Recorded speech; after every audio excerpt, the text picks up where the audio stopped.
this hour, the 79th annual Tony nominations were announced yesterday. Two musicals, The Lost Boys and Schmigadoon, lead the pack with 12 nominations each. There were also some high-profile snubs, including Lea Michele, Keanu Reeves, and Adrien Brody. For more, let's bring in Felicia Fitzpatrick, a Broadway writer and content creator who joins us now on set. Good to have you with us. So much to dive into after another busy year on Broadway. Let's start with the most nominations. I mentioned it, Lost Boys and Schmigadoon. Those are both new musicals.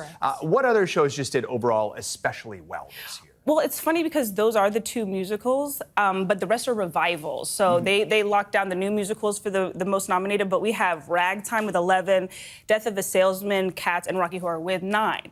So I'm very curious to see how the revival categories go this year. But it's always a busy time. You know how we get excited every year for it. And I think the interesting thing to note is that in terms of the eligible productions this year, it was actually a smaller pool. So last year was 42, my notes say, and this year was only 30. So there was a smaller pool in general to nominate. Yeah, last year there was a lot of content, a lot of musicals, a lot of plays. So let's break it down, because when you look at musicals, there are actually two categories when it comes to best musical. You have the new ones, and then you have the revivals. We'll break it down, but it was a better year for the revivals, no doubt. There were some really strong revivals. I think so. For a revival of a musical, it's Cats, the Jellicle Ball, which everyone has been loving. It's Cats, as we know, would love it with the but better. Minus the unitards, and it's set in the 1980s Harlem ballroom scene, and it really, the reimagination of it just makes it work at such a cool level, and it's very emotional, very poignant for me. And then we have Ragtime, which is timeless, so anytime that you revive it, it feels relevant.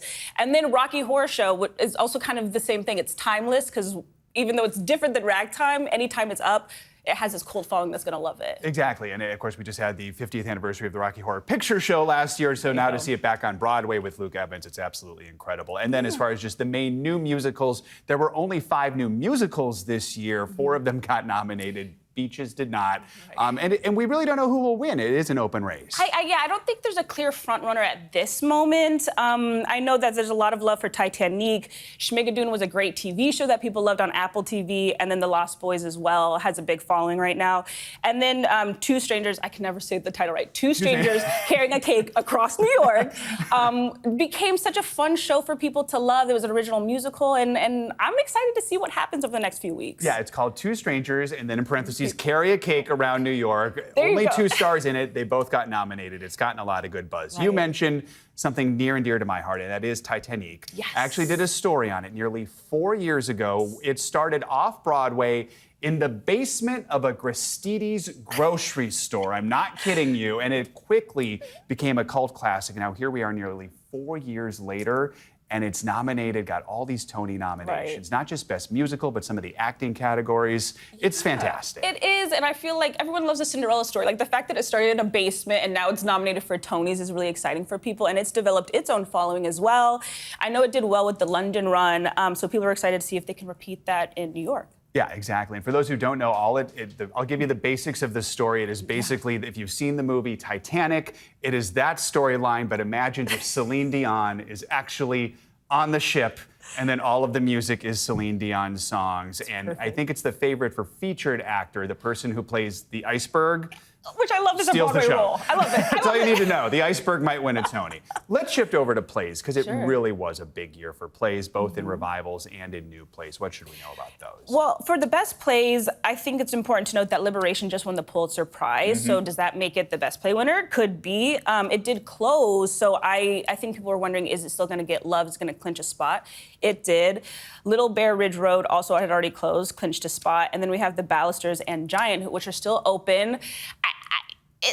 It's kind of exciting when you don't know who's going to win. Exactly. And I think all of them have really valid reasons of why they could win. But I think Liberation winning the Pulitzer Prize might give us a little sneak peek. Liberation got incredible reviews. I actually saw it twice. And so I think it is the front runner, though. Giant is about Roald Dahl. It's a very serious topic, delves into anti-Semitism. And The Ballisters on the opposite end of the spectrum is just the funniest thing I've seen in a long time. So definitely a lot for people to chew on there. And then there's play revivals as well, too. Yes, we have Becky Shaw, Death of a Salesman, Salesman, starring Nathan Lane and Laurie Metcalf again, because she was in 2 Broadway shows Right, this because she's year. in everything always. She's in everything. And She's on your television. No, and she does a great job every time. Every Brilliant Thing with Daniel Radcliffe, who was on Broadway in Merrily We Roll Along just a few seasons ago. And won a Tony for it, yeah. And a Tony. And then Fallen Angels and Oedipus. So I get out kind of talking about the spectrum of things. Like, you know, Every Brilliant Thing is a solo show. We have the serious family drama. I'm excited to see what the Tony voters are feeling this year, because I think that I love that we have such an offering for audiences, and to see what the Tony voters will go with will be exciting. Let's get in a couple more topics here. June Squibb, 96 years old, oldest Tony nominee ever year for Marjorie Prime. Yes. A great performance for her. And I wrote this down. So she has been acting since, or she made her Broadway debut rather, in 1959 Gypsy. So she has been doing this for a long time, and I love that she's finally getting this moment to shine at 96 years young. That's great. And Danny Burstein, who also in Marjorie Prime, the most nominated actor ever. That's an incredible accomplishment. Yeah, nine nominations. His first nomination was 20 years ago in 2006 for Drowsy Chaperone. So, I mean, he's just still doing his thing and still getting to showcase his talent, which I think is so great. We just have under a minute left, but we have to talk about the snubs. The biggest, of course, is Lea Michele on Chess, which definitely surprised me, and a lot of A-listers who just didn't get noms. There were a lot of screen stars on Broadway this year. We had the Bear cohort, Io, Iman, and John. Adrian Brody was in Fear of 13, and Gene Smart, Keanu Reeves and Alex Winter, Taraji P. Henson and Cedric the Entertainer.